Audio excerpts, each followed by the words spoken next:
So I seen this hearing and I didn't think too much of it. I really didn't pay much attention to it. I was mainly focused on what she was saying because that's what all the news stories were talking about.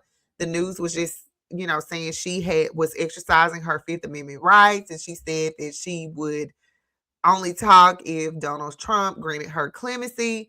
So I wasn't really paying attention to her face. Like the black hair, pale skin.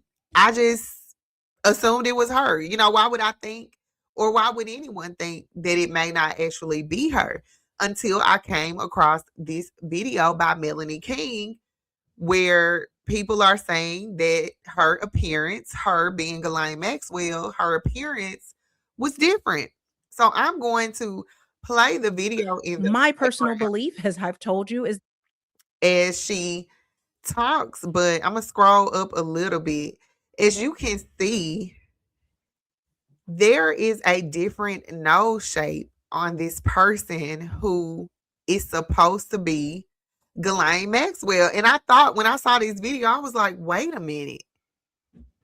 I wasn't paying attention to her face, but now that there is a close up of it, it's obviously not her.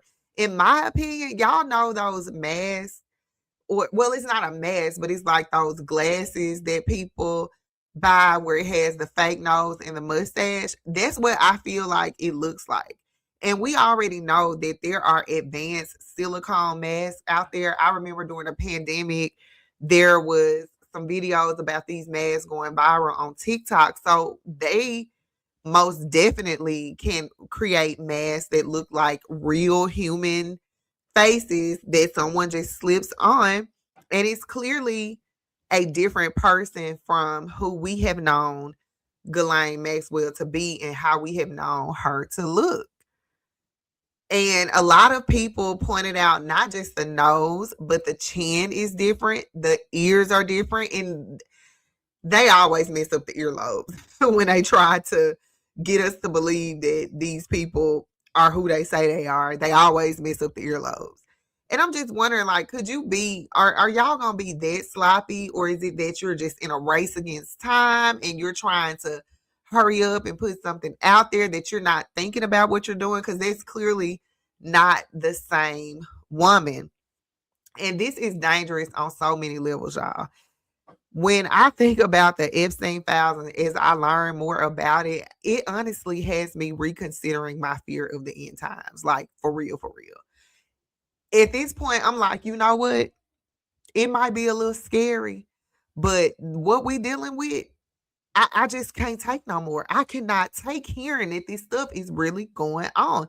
It is crazy. And then because most people, most of us are having to work and take care of kids and pay bills, people are not, they don't have the capacity to sit and analyze these stories like I do. My husband be like, you at home all day, I'm working. Like I hear you about the Epstein files, but I'm worried about having to do this at work tomorrow, blah, blah, blah. And I feel like this the whole point of the matrix, the so-called matrix, that we're so busy trying to make a living, earn a living, maintain what we have, that we're not able to revolt or rise up or do what it takes on a large scale to see change. That all of this is by design for people to not really be engaged or able to do research. It takes time to do these things.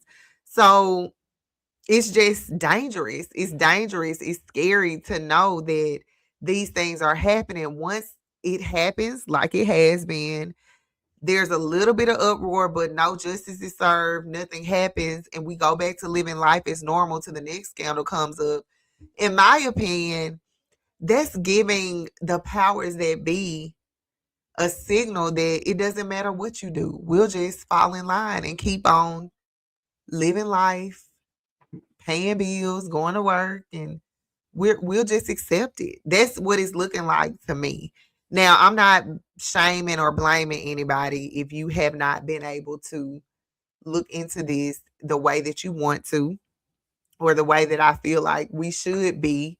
I get it, but it's just got me thinking about what the future looks like if nothing happens or nothing comes out of this. how do we realistically deal with this system that we're in? We already know it's terrible because of how Black Americans have been treated, how there has been no justice for chattel slavery, no reparations, none of that. We know that only an evil, I hate to say regime, but only an evil structure would allow that to continue as long as it has. So we don't have a lot of hope in this system anyway. But shouldn't children, young children, boys and girls, shouldn't that be where we draw the line, protecting kids? I would think so, but apparently not.